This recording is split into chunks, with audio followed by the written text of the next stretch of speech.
Hi, my name is Alex, and this is Travel TitBits 13, and it's time for space travel, and the moon in particular. Recently, I watched a program about NASA's plans for going to the moon, and as always, they are significant and large. It is a large booster rocket, and there's going to be several stages to it. It's not going to be significantly uh, a different experience to 50 or 60 years ago. It's going to take 3 or 4 days to get there. There will be a stage that wanders around the moon. Well, hopefully, it's better than just wandering. And the most likely first place for the next moon landing is in the very southern area, inside a crater. Now, this on the outset sounds a little bit odd because if you're in a crater, you're going to be in the shade, and there's quite a bit of difference between the shade and the surface of the moon. I mean, significant. I mean, it's really quite hot during the day and quite cold during the night.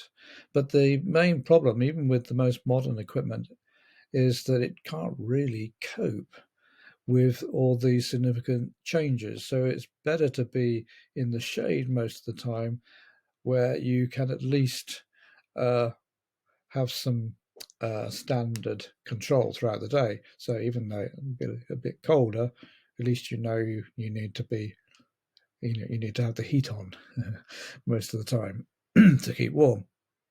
Now the other thing that astronauts will still need to do is they need to take everything with them, and that kind of limits the number of people and the cargo. And there are various ideas around how this might happen. There might be a stage outside Earth in addition to around the moon.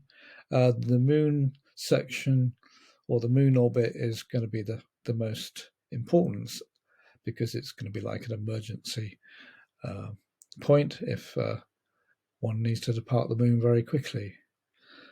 But essentially, on these first visits, we need to take everything we need with them.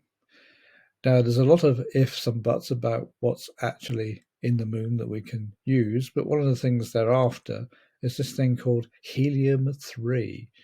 And there's not a lot of it on Earth, but there is a little bit more of it on the moon. And it's helium-3 apparently is found in dust, and it's one of the main components of atomic energy.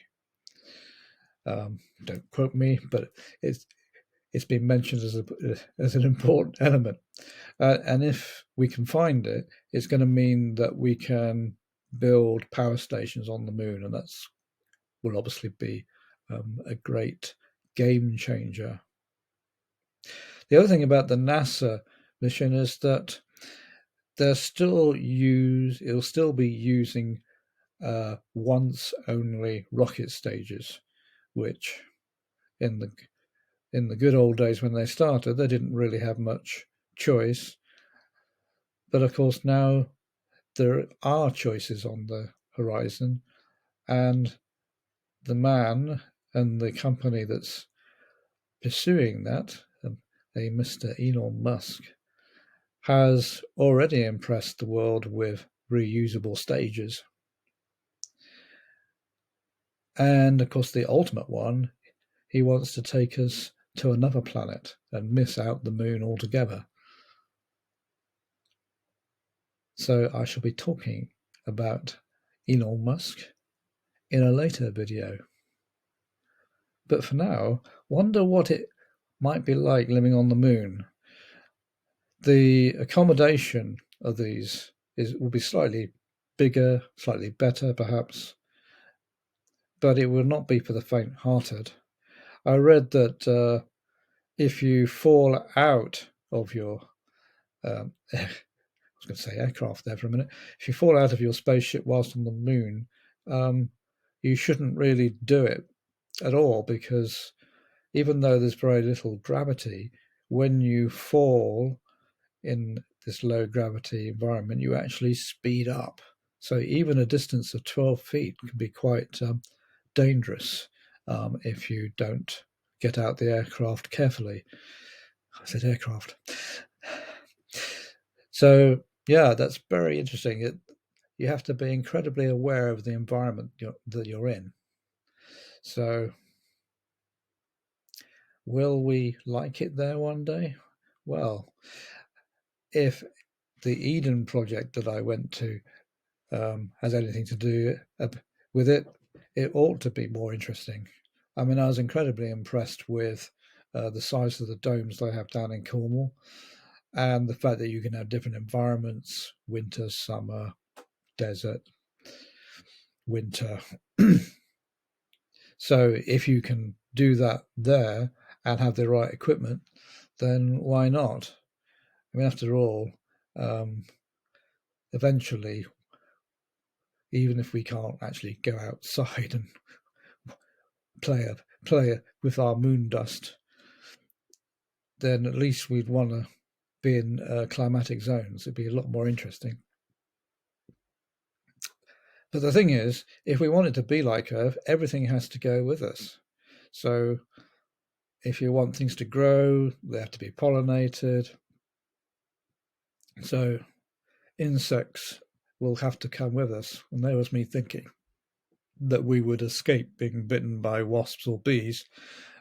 We still need to recreate our environment even when we leave it, if we want an Earth-like existence. I know what you're thinking. Where are we going to put the crocodile and alligator swamps? Well, I don't think we'll be needing them on the first one, but maybe we'll take them on a later flight. See you tomorrow.